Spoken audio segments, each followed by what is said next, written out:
Hello mga ka-viewers, magandang umaga. Mary Grace Vlog. Ayan na, meron na tayong 4K viewers. Yay! Thank you sa ating mga ka-viewers. Ito pala mga ka-viewers. Ito yung the best part tuwing papasok ako, lagi kong nakikita. Napakaganda ng view dito. Dito pala yan sa Tanay Rizal. Ang ganda-ganda talaga pag tuwing dumadaan ako dito, naka-tricycle.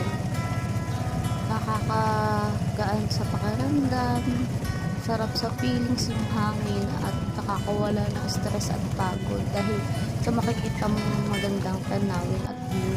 Ayan na, ang fresh na natin dyan. Napakagaan talaga sa pakiramdam, nakakita ng magagandang tanawin, lalo na sa katulad kong nature lover.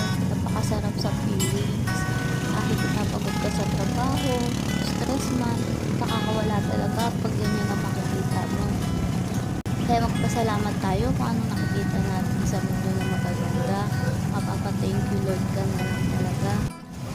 Dahil nga mahangin, naayos ko muna yung buhok ko bago pumasok. Napansin ko pala mga viewers, yung nasakyan kong tricycle ay matanda na, si tatay. Humahanga ako sa ganyan, kahit katanda na, kumakayod pa rin. Ganun talaga, kakayod para sa pamilya. Ayan mga ka-viewers, kumuha na nga rin ako masahe ko sa wallet ko. 20 na pala yun, bali 15 na lang dapat, pero 20 na yung kinuha ko buo. Thank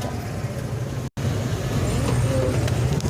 Ayan, binigay ko na nga lang at nagpasalamat na lang ako. Ayun lang mga ka-viewers. Thank you.